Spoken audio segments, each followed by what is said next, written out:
selamat datang di Cerita di Ruang Kasih, tempat kita menenangkan hati dengan menyelami kasih Tuhan yang sejati.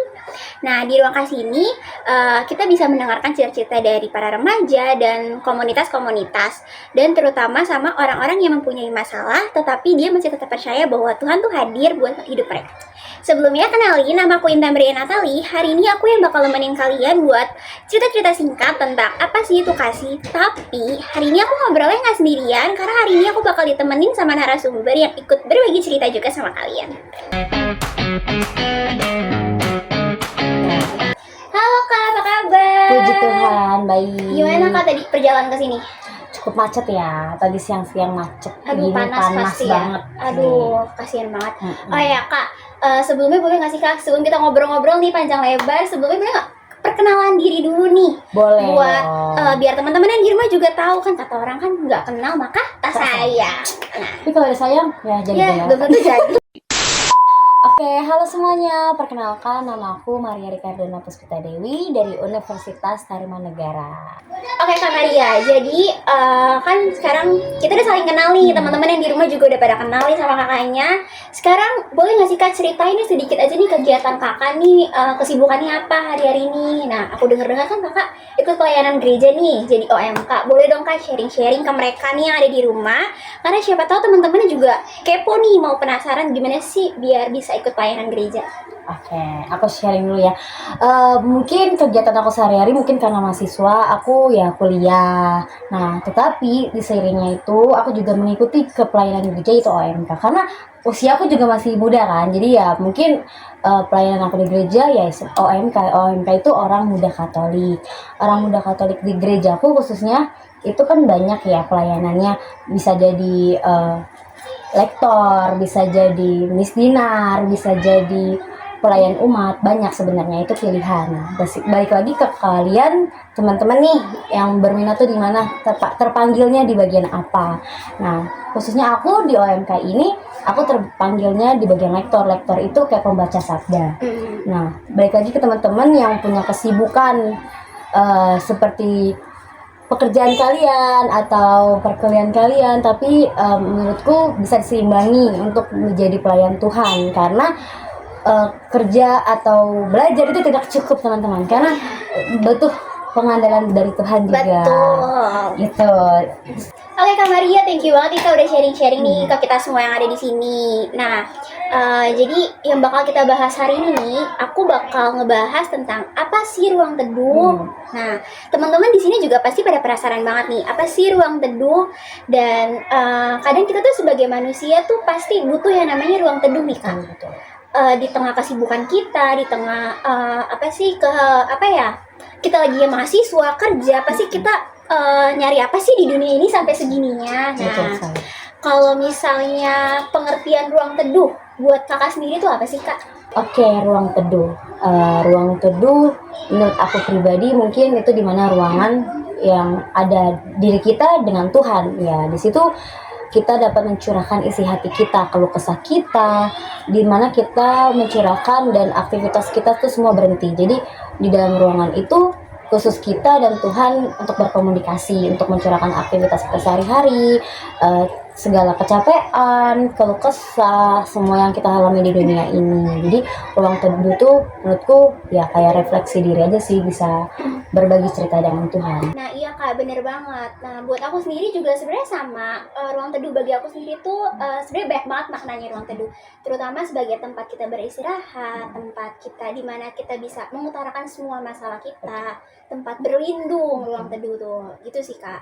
Nah buat segmen selanjutnya nih, kita bakal ada ngobrol-ngobrol nih Kak. Aku bakal ngasih beberapa pertanyaan ke kakak tentang seputar ruang teduh juga, dan kita bakal baca-bacain komentar juga nih Kak dari para teman-teman semua yang udah kirim komentar nih di akun sosial media kita.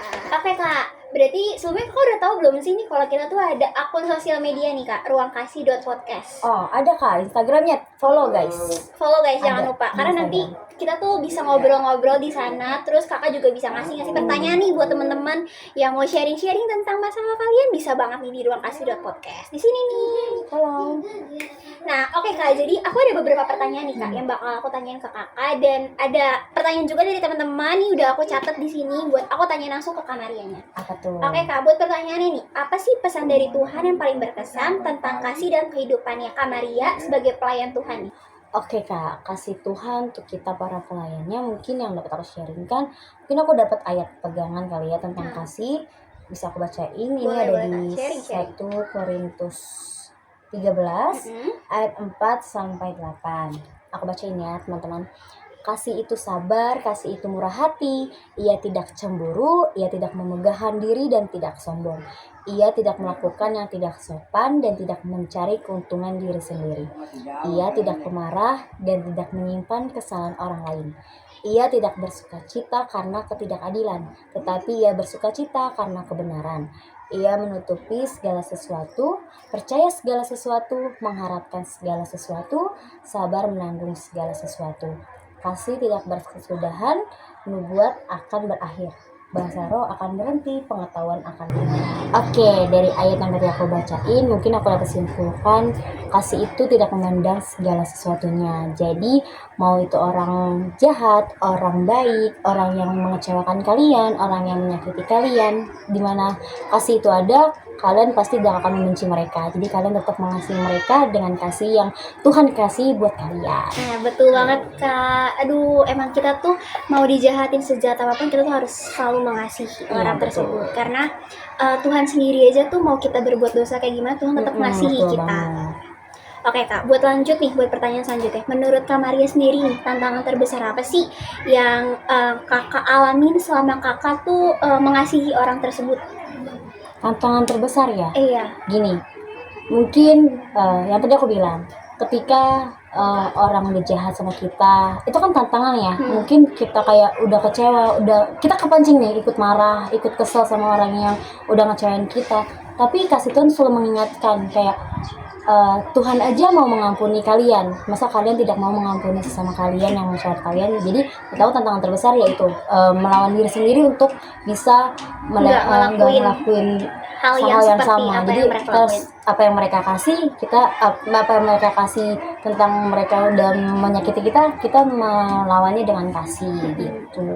Nah, oke Kak, untuk kehidupan sehari-hari kakak nih, kakak ada nggak sih orang atau apa gitu yang menjadi ruang teduh nih bagi kakak sendiri, yang bisa jadi tempat kakak pulang, tempat kakak mengutarakan masalah kakak, ada nggak sih Kak? Mungkin kalau tempat aku mencurahkan isi Isi hati. hatiku, ya mungkin cuma bisa Tuhan ya. Mungkin gini, kalau ke manusia mungkin masih aku tutup-tutupin, walaupun aku udah cerita sebanyak apapun, sedalam apapun, pasti masih ada yang aku tutup-tutupi karena untuk biar mereka tuh nggak khawatir sama aku gitu. Jadi yang benar-benar bisa mendengarkan isi hati aku ya cuma Tuhan, karena Dia yang menciptakan aku, Dia mengerti aku, Dia menyediakan segala sesuatunya buat aku. Bahkan sebelum kakak cerita pun Dia udah tahu apa pergumulan Dia kakak. udah lebih tahu. Oke, kalau misalnya kakak sendiri sama orang tua masih suka sharing-sharing gak nih? Kalau sharing sih pasti ya, mungkin itu lebih ke buat meringankan beban, men-sharingkan supaya kita nggak depresi juga kan, menahan beban itu sendiri. Jadi masih tetap sharing, cuman mungkin memikirkan juga dong biar orang tua tuh nggak kepikiran sama kita. Jadi tetap kalau buat fullnya mencurahkan hatinya ya ke Tuhan.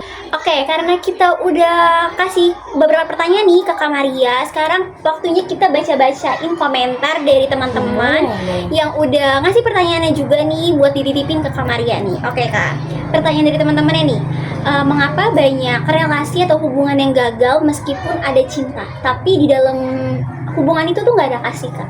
Sebenarnya itu boleh nggak sih? Oke. Kalau relasi tanpa cinta, tanpa kasih, boleh atau enggak? Kalau di aku boleh atau enggaknya sebenarnya tergantung ya teman-teman, maksudnya balik ke pribadi masing-masing. Karena tapi menurut aku kalau cinta tanpa kasih tidak ada di dalam suatu relasi atau hubungan, itu akan mati. Misalnya kayak kalian tidak akan bisa mengerti satu sama lain. Kayak kalian tuh bisa salah komunikasi, kalian bisa sering Salah berantem, paham. salah paham ya kan. Jadi kayak kalau punya cinta kasih kan kalian bisa saling mengerti. Misalnya kita ada kekurangan apa, teman kamu ada kekurangan apa, kalian bisa mengerti dengan cinta kasih itu. Betul, berarti kita tuh harus saling mengasihi guys sama siapapun, dan terutama sama teman atau pasangan kita tuh harus saling ngerti nih kondisi masing-masing gitu guys. Oke kak, ini langsung ke pertanyaan kedua nih dari teman-teman nih pertanyaannya. Bagaimana cara membangun kasih dalam relasi yang udah rusak? Nah sebelum kakak jawab pertanyaan ini nih, aku mau tanya dulu nih ke Kak Marianya sendiri. Kakak tuh pernah gak sih punya teman pas sekolah atau kuliah yang toksik nih kak? Pasti ada sih. Iya sih pasti ada. Nah kakak tuh ngatasinnya bakal kakak cut off atau bakal gimana nih kak? Oke, hubungan toksik ya mungkin semua orang pernah ngalamin ya, bukan aku sendiri. Pasti. Hubungan toksik dalam pertemanan maupun kayak pasangan itu pasti yang pernah aku lalui. Mungkin aku balik lagi, aku tipe orang yang menanyakan pendapat dulu ke teman aku sendiri. Kayak aku harus melakukan apa, aku harus menjauhkan, apakah aku harus seperti apa. Tapi aku balik lagi mengenal kasih Tuhan yang Tuhan kasih buat aku untuk mengasihi orang-orang sekitarku, walaupun orang itu telah menyakiti aku, telah membuat aku ya mungkin dengan mereka toksik kita juga ikut gak sih, kayak tiba-tiba kayak kita depresi atau apa. Nah, tapi kita ingat lagi kasih Tuhan kayak buat untuk mengasihi orang-orang sekitar kita yang udah menyakiti kita, karena Tuhan aja mengampuni kita, apalagi kita harus mengampuni juga orang lain. Iya betul gitu. Oke kak, ini udah cukup nih ya kak ya, karena kita udah ngobrol cukup panjang nih kak hari ini nih, apalagi pembahasan kita hari ini tuh lumayan berat tentang kasih. Jadi dari pembahasan kita nih dari tadi nih yang bakal aku tarik nih kesimpulannya, kita tuh harus tetap saling mengasihi guys. Mau kayak gimana pun orang jahat sama kita tuh harus tetap mengasihi, karena buat apa juga nggak sih kak kita balas dengan dendam dendam, buat apa juga, karena itu nggak bakal selesai, nggak ada selesainya. Karena tadi yang seperti Kak Maria bilang, karena Tuhan aja tuh mengasihi kita, masa kita nggak bisa sih buat ngasihin orang lain. Nah oke kak, aku juga mau ngucapin nih kak, makasih banget udah jauh-jauh datang ke sini buat nemenin aku, buat ngobrol-ngobrol sama teman-teman di rumah. Dan makasih juga buat teman-teman yang udah mau dengerin podcast kita hari ini.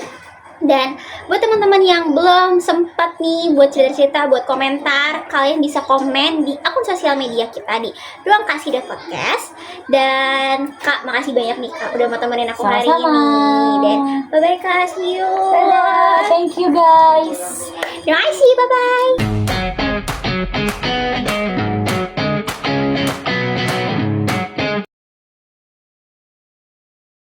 Coba ulang ya. Percuma ada cinta, makan tuh cinta.